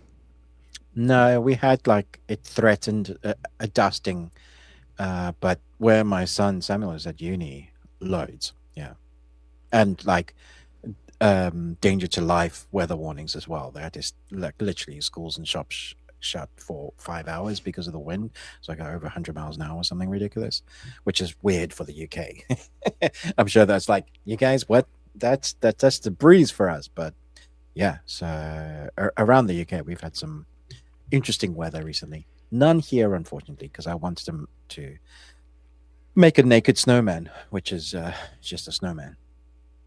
Without a scarf, right? Yeah. I saw video from Aberdeen, and holy crap, the amount of snow there. Loads of snow. I saw pictures from Edinburgh in snow. Oh yeah, it looked beautiful. Oh my gosh. Paul, you're in Dublin, right? Are you getting snow there? I'm curious if it's on that side of the coast is getting it, but Biggie Burr Handler, hi. Please do tease trailer. Okay, here's one right now. Whoa, that's amazing. I actually stay away from trailers now as much as possible. I stay away from trailers as well, but like teaser trailer by a way to get demonetized. So there is little point, and we're not really adding anything extra. Like, hey, I've seen it. And, the only person that I think does it really well is Jeremy Jans. He just talks about the trailer. Like, here's my thoughts. He doesn't really react to the trailer. He will so that's the only way I can see that actually brings any value. Yeah, when I add stuff like, I understand sometimes they get really good views and reactions and stuff. That's great. But I feel like what I want to create now, at the point I am in my life, guys, I want to add value to you. I don't want to waste your time. So that's just where I'm at. Yeah.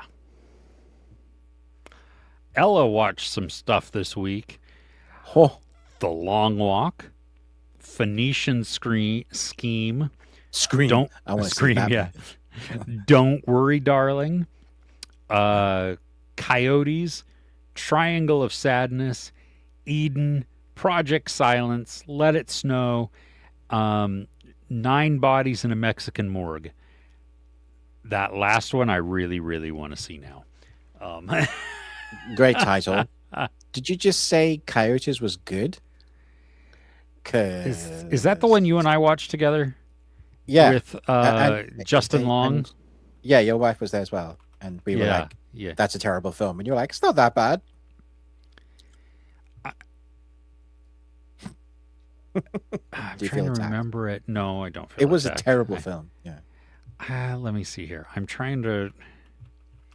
Oh, the CG. Oh, my God. So bad. The decision making for the characters, like, I just didn't believe it. It was just all bull. Yeah. Not that I feel strongly about this at all. Yeah, I didn't dislike it nearly as much as you did. Yeah, no. I was like, no, that film sucks. Yeah. 9 Bodies in a Mexican Morgue, though. Come on. I mean, what a title. That's sold on the title. 6 episodes on MGM Plus. Yeah, I want to. Oh, it's got. It's Anthony Horowitz is the creator. Whoa, why haven't I watched this? Horowitz. What are the book series that I loved reading with my kids? Stormbreaker. Is that it? I don't know. That's a movie, I guess, that he was a writer on. The Alex Rider stuff. Alex Rider. Who's Alex Rider? That's a character. There's TV series and movies, Alex Rider, but the books came first. Yeah. Okay. And that's what he's quite well known for. Okay. I don't. Okay. You've never. I'm going to believe you. Well, I don't know what Alex Rider is. Just Google. Maybe Alex I do. Rider. Why would I Google Alex Rider? Let's see here. Alex Rider. It's a TV series. Popular. Oh, yeah, okay. Your voice inflection there or deflection there was interesting. Oh. The poster makes it look like shit. It's actually pretty good. It's got 7.5 out of 10 on IMDb. Yeah. Season 1 is on Hulu and Disney. Mm-hmm. So he's an ordinary teenager enlisted to work on behalf of MI6, where he uses skills he didn't know he had to become an extraordinary spy. So it's secret agent Cody Banks. He doesn't know he has it. Yeah. Yeah, that's probably the inspiration for Cody Banks, to be honest. He doesn't know he has those skills because his father makes him goes to a private school and makes him takes all these like archery, martial arts. So there's all these things, and he doesn't know multiple languages until he finds out something, and then he has the skills as like, oh yeah, okay, I can do this. His name is Ryder, Alex Ryder. Yeah. Okay. I was just trying to sell it to you, but I don't think I was doing a good job. Maybe, I don't know. I mean, it's picked at teens, so it's okay. Is it? I would give it a try. I'm not the movie that there was of it wasn't good, but the series was much better. The series is better. Okay, so stay away from the movie. Check out the series. I'm not so, uptight or whatever that I'm like, no, I can't watch this. Come on, I watch all kinds of crap. Yes, I know. You're a rom-com, so seriously, right? Yeah. So, yeah, Highway the People. 9 bodies in a Mexican morgue. Doesn't that sound great? Just sounds the title great alone. Yeah, man. Yeah, I would go to that morgue. Yes. Paul watched The Hellbenders, a Western from 1967. Influencers, which I think was the sequel. Oh, is there it was the another sequel? one. I didn't Yeah, there was realize. another one like that, and then The Vast of Night from 2019. That's a good title. The Vast of Night. That's the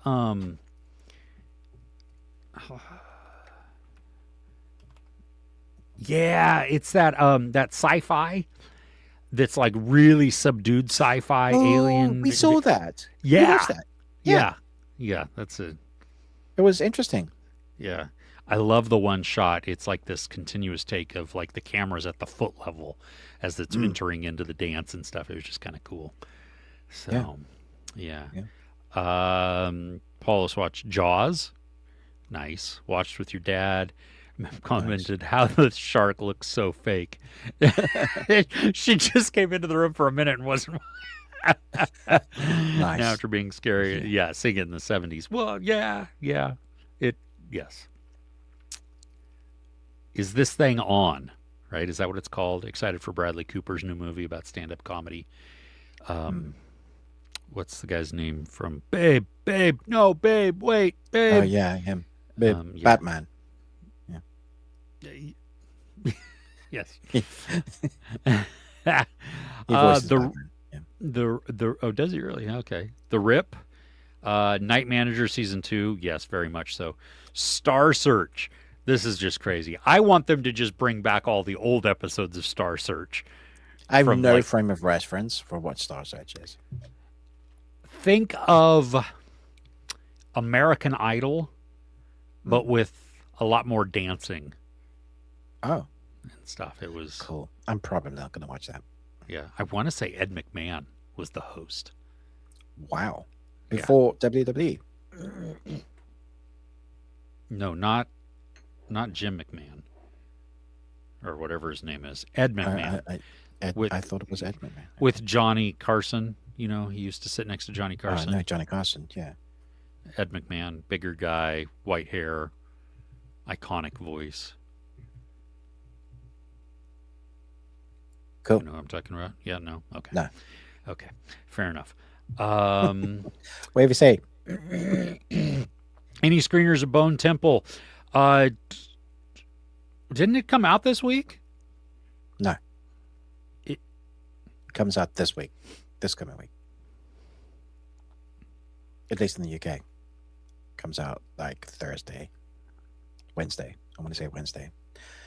I am going to an early screening on Tuesday to watch it. Yeah.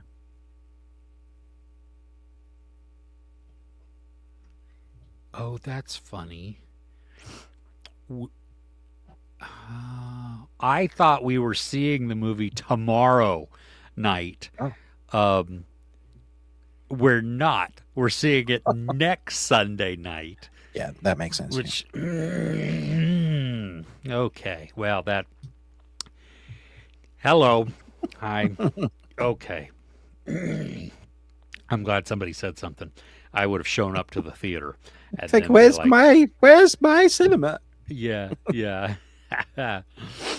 See, you're wearing your toque. There you go. You I don't know, need because one. somebody wouldn't send me one, so I had to take out my old one. Yeah. It is cold enough for a toque, though.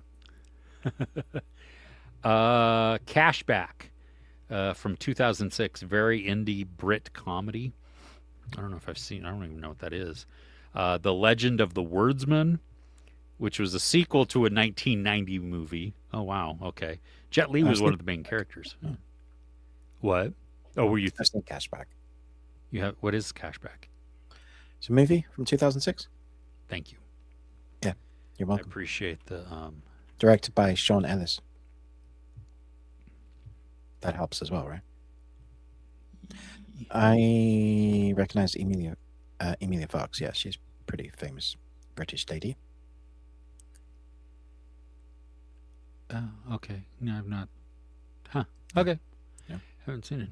Interesting. Romantic comedy. Yeah, okay. Suggest a movie you can watch now, an underrated one-man army movie. Well, there's Sisu. Yes. And Road to Redemption, Sisu. Yeah, 2. you could watch both together, like one story. Really fun. Yeah. Yeah. Different. I mean but fun. Yeah. that's a one-man army movie, literally. Oh yeah. Yeah. There you go. But can you name a one-armed man movie? Probably not. Fugitive. Oh my gosh. I saw the trailer for this week. Did you see it with David Bautista and Jason Momoa? I haven't watched the trailer. Yeah. Okay, yeah, it's The Wrecking Crew. I'm holding out hope, but I really want it to be in the same vein as the last two buddy action comedies that we've gotten from Prime. Mm-hmm. That it is stupid. Yeah. It knows that it's stupid and it fully embraces that and just has fun with it. Yeah, the one with Reacher was so good. Oh my gosh, yeah. And Kevin James. Yeah. Yeah. Playdate. I'll be watching that again for sure. Yeah. Yeah, that and Heads of State for this year, so crazy. Oh yeah, yeah, it's crazy. So yeah, Last year, this year, last year, yeah, 2025. 25. Yeah. Conan the Barbarian at a theater, and then Barbarians at home. Barbarians stars the Barbarian brothers, and it is ridiculous, serious, silly, and fun. Interesting. I don't know if I've seen Barbarians. It sounds familiar, though. The Barbarians. Oh, it's The Barbarians. The Barbarian Brothers as The Barbarians. Funny, that's the title. Oh, this looks great. Like in David and Peter really Paul. terrible 80s. I've never seen this film. I'm gonna add it to my list now. Thank you. I've heard of this, and it looks horrendous. terrible. I really want to watch it. I can't wait. Oh gosh. I can hear, when you see images, you can hear the sound effects. Ah! Or, yeah. My gosh. Yes, this looks terrible. Most fun Power Plant had this week was watching all of the fan theories and crazy evidence for Stranger Yeah. Things conformity gate theory. Ridiculous. So funny. I saw some YouTubers as well, like putting out like news bits of like, guys, everybody's going crazy on the internet. We think there's actually a secret episode. And there's me just commenting, it's a documentary on this is the 5th season is made, guys.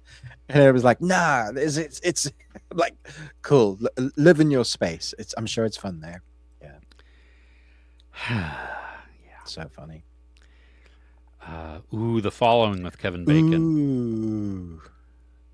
That's also got James Purfoy in it, right? Yeah, he's great. He's great in that. Yeah. Oh, yeah. I love The Following. Yeah, that was, that was a fun people. Yeah. Let's see. Dustin Hoffman, Short King. Yep. Outbreak. Yeah, really. Yes.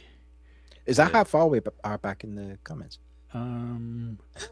Yeah, and we got to hurry up because I know you have to get to something. We finished watching Welcome to Derry and I Love L.A. Basically the same thing. Rachel Sennett is sexy and funny, and I loved her in Shiva Baby and Bottoms. Mm. Welcome to Derry and I Love L.A. are basically the same thing. What? Yeah. Okay. Yeah. True Sennett, she's our queen when she glammed up for her recent PR tour. Oh, wow. Okay. Cool. Started Idol I on Netflix. Netflix. Korean comedy. Korean comedy drama about a talented female lawyer who is in secret is obsessed with a male pop idol who paths meet, liking it so far. 16 minutes, episode 2. It's going to be one of those 16 episodes. I can see the glossy, hyper realistic filmmaking that sometimes works because it knows what it is. Sounds cheesy, cringe fun. Yeah. Amy, watch The Pit. It's good. It's Amy, intense. It's no. Don't listen to Ruben. Don't listen to Ruben. I'm not saying it's bad. It's great. No, I know. It's not as heavy though as Task. It's different. It is different. Yeah.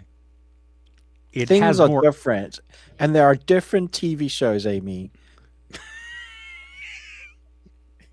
I don't know what I'm arguing about. The Pit is great. You will really enjoy it, if not need to watch Dodgeball afterwards. That's true. That's my caveat. Yeah. There you go. Loved ER till they ramped up the gore or operation scenes in the last 2 seasons. Won't be watching The Pit. I don't think there was actually a lot of gore in The Pit. There's not much gore in The Pit. No, it's just very real moments in hour by hour, kind of like 24 is. It's yeah. Yeah, it's one shift. Each episode is an hour of that shift. Is exactly what happens. It's very clever. I like that idea of it. Honestly, it's so great. Everybody should go watch it now. Dr. Dramas don't bother Crochet while and listen, but does not appreciate the depressed TV over a TV show. show I feel like I'm depressing. I'm misselling it. People, The Pit is great. Ruben is just on happy pills. Oh, Hardcore Henry, have we seen it? Yes. Did you enjoy it too, Niket? I mean, yeah, you said it's fun. It is. I mean, it's such a silly film, but it's a lot to take in. That's gory. That film is gory. I just farted and felt the vibration on the chair. Interesting. Okay. I didn't feel it, thankfully. No. I'll send it to you in the cup. No, I don't need that. Yeah, I'm good. Ella's in a dark and murderous mood. Outstanding. Nice. Well, we both have lists, Ella, so if you need some people to take care of to bury in your garden. Will Trent's dog is named Betty. Even better, that little thing. Betty. She will overcome my shyness in time. See? I don't know if there's anybody on the other planet that knows that reference, but we'll see. I don't.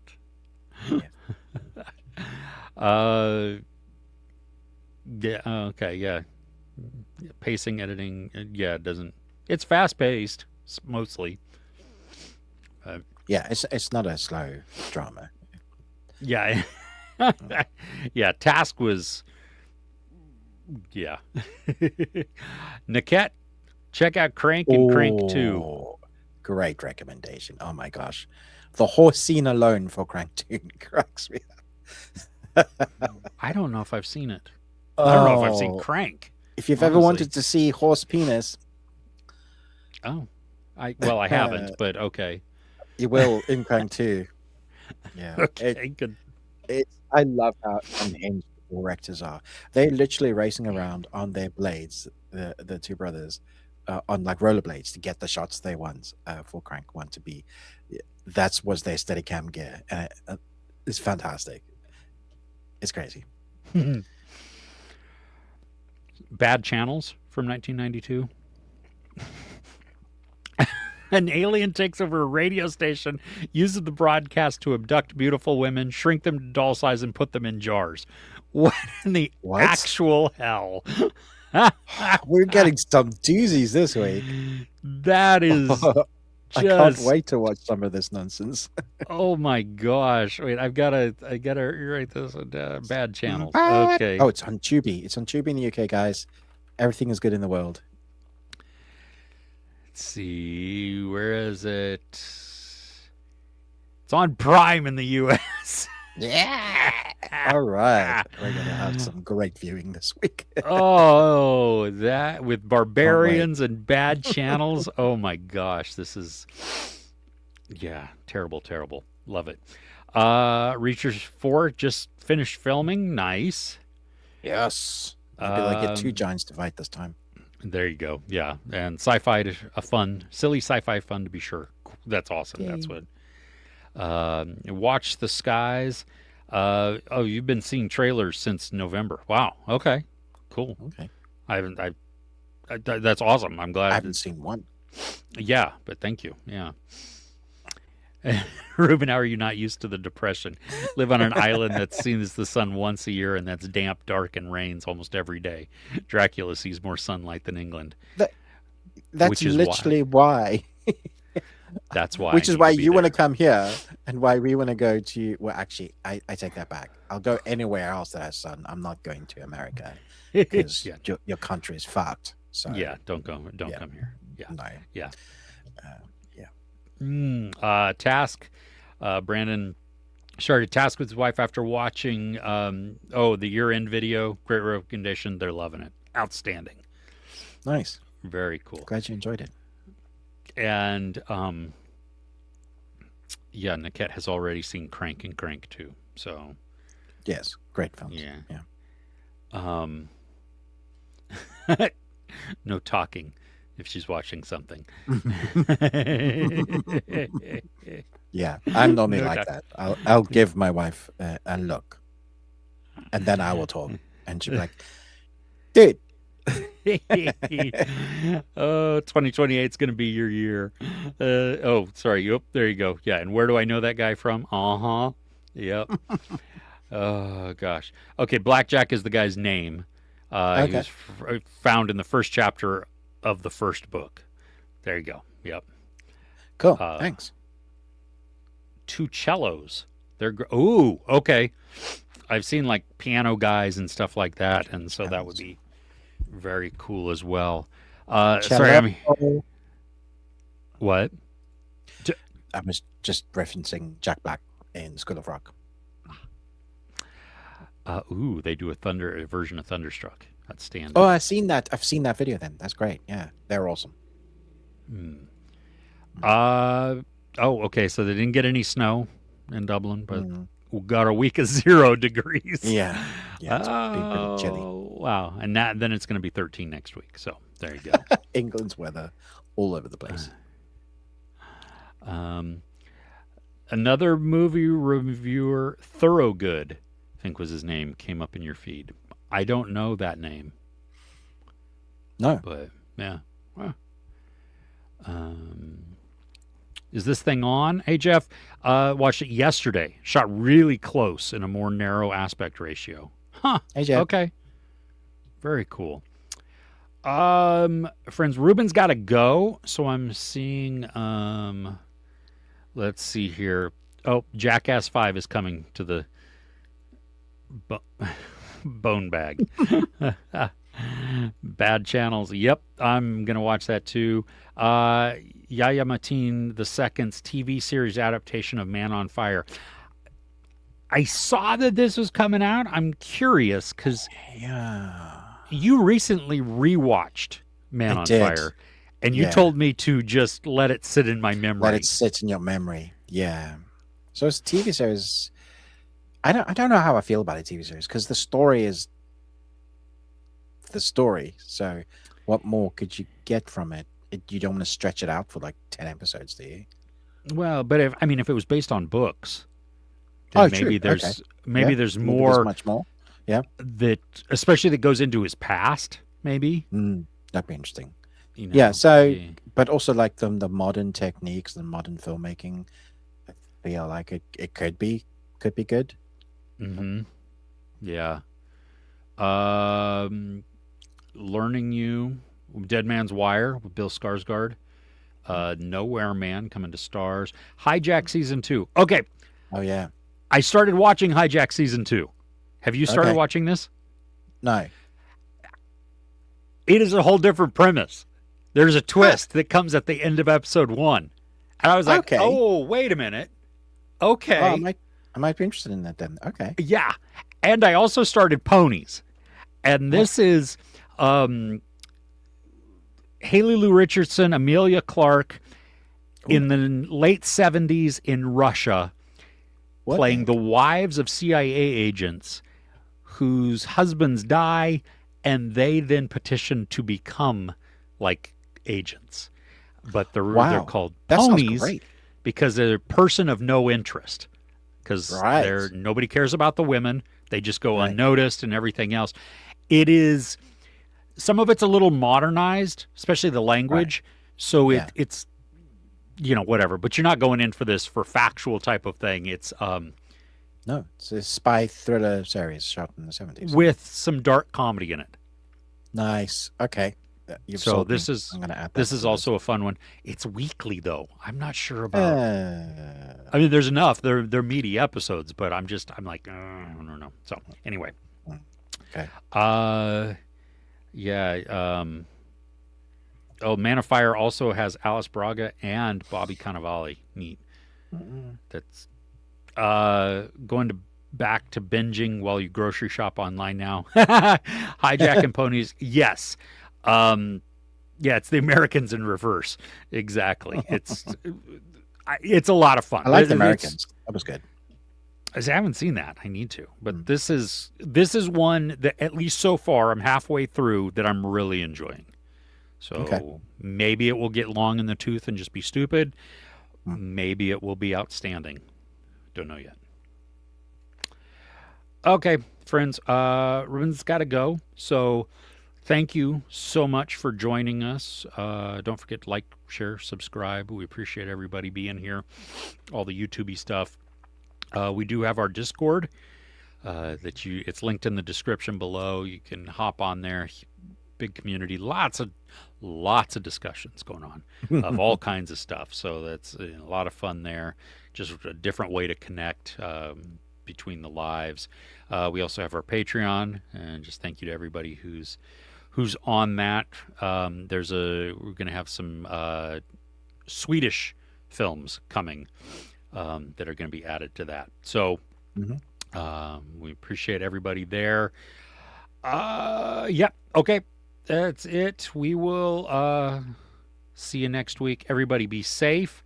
Ciao. Ciao. Hasta linguini. Bye-bye.